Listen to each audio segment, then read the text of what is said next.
Hello' friends, বলিউডৰ এখন movie কবিৰ সিং, যিখন নেকি আপোনালোকে সকলোৱে চাইছে। আৰু এই মুভিখনৰ বিষয়ে বেছি জ্ঞান দিবলৈ মোৰ প্ৰয়োজন নাই, সকলোৱে জানেই এইখন এখন লাভ ষ্টৰী মুভি হয়, য'ত নেকি এজনী ছোৱালীক হেৰুৱাই এটা ল'ৰাই কি হৈ গৈছিল। কিন্তু তাৰ পৰা ইনস্পায়াৰ হৈ আপোনালোকে সাধাৰণতে ল'ৰাবোৰ সস্তীয়া কবিৰ সিং হৈ নিজৰ মহাৰাণী ঘূৰাই পোৱাৰ চেষ্টা কৰি লাভ নাই, কাৰণ ফিল্মি জগতখনতকৈ ৰিয়েল জগতখন বহুত বেলেগ। ইয়াত সঁচা প্ৰেমৰ মেইন ৰুলটো হৈছে পইচা। আপুনি কিমানৰ মানুহ সেইটো চাইহে যদি সঁচা প্ৰেম পোৱাৰ একচেপ্ট কৰিব।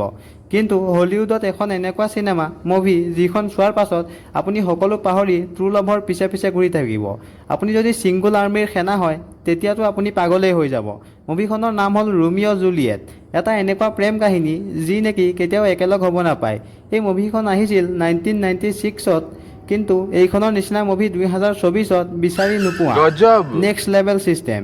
এখন ৰাজ্যত এজন ৰাজকুমাৰ আছিল, ৰাজ্যখনত দুটা ভাইৰেল খানদান আছিল।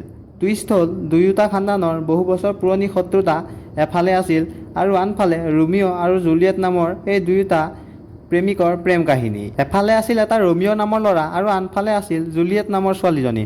বহুতো ধুনীয়া ছোৱালীয়ে নাচি আছিল, তাৰ মাজতে ৰোমিঅ'ৰ চকুত লাগিল এজনী ছোৱালী যাৰ নাম আছিল জুলিয়েট। প্ৰথম দেখোঁতে দুয়োটাৰ যেন বিশাল প্ৰেম হ'ল। সিহঁতে ইটোৰে সিটোক ভাল পাব ধৰিলে, কিন্তু সিহঁতৰ প্ৰেমৰ মাজত দুটা শত্ৰু পৰিয়াল আছিল। সিহঁতে সেইকাৰণে বহুত ভয় খালে। সিহঁতে এই কথা গম পাই লুকাই বিয়া পাতি ল'লে, কিন্তু এটা ডাঙৰ প্ৰব্লেমত ফচাৰ বাবে ৰোমিঅ' চহৰখন এৰি যাবলগীয়া হ'ল। যেতিয়া সি চহৰ এৰি গ'ল, জুলিয়েটৰ বিয়া মাক বাপেকে এটা বেলেগ ল'ৰাৰ লগত পাতি দিয়াৰ সিদ্ধান্ত ল'লে। তাইৰ মাক দেউতাকে গম নাপাইছিল যে ছোৱালীয়ে আগতেই বিয়া পাতি থৈ দিছে। মুভিখনত মেইন টুইষ্ট এতিয়াহে আহিব। ছোৱালীজনীয়ে বিয়াৰ কথা শুনি নিজকে মৰি যোৱাৰ এক্টিং কৰি বাবুৰ লগত পলাই যোৱাৰ ধান্দাত আছিল। কথামতেই কাম, তাই বহুত এগাল বেহুচ হোৱাৰ দৰৱ খাইছিল, যাতে সকলোৱে এনেকৈ ভাবি লয় যে তাই মৰি গৈছে, আৰু তাইক মগবেৰত ভৰাই দিয়ে, আৰু তাৰ পাছত তাই তাৰ পৰা পলাই যাবলৈ ইজি হয়। কিন্তু ৰোমিঅ'য়ে এই কথাবোৰ একেবাৰেই গম নাপাইছিল। তাই সঁচাকৈয়ে মৰি গ'ল বুলি ভাবি সি বহুত ভাগি পৰিলে ভিতৰৰ পৰা, আৰু কথামতে কাম, সেই দুখত সি জেহেৰ খাই মৰি থাকিল। আৰু তেতিয়া জুলিয়েটে সাৰ পাই ৰোমিঅ'ৰ মৃতদেহ দেখি আচৰিত হৈ যায়, আৰু তাইও ভিতৰৰ পৰা বহুত ভাগি পৰে, আৰু তাইও নিজকে নিজে মাৰি পেলায়, অৰ্থাৎ তাই মৰি যায়। এনেকৈ শেষ হৈ যায় দুটা সঁচা ভালপোৱাৰ প্ৰেম কাহিনী।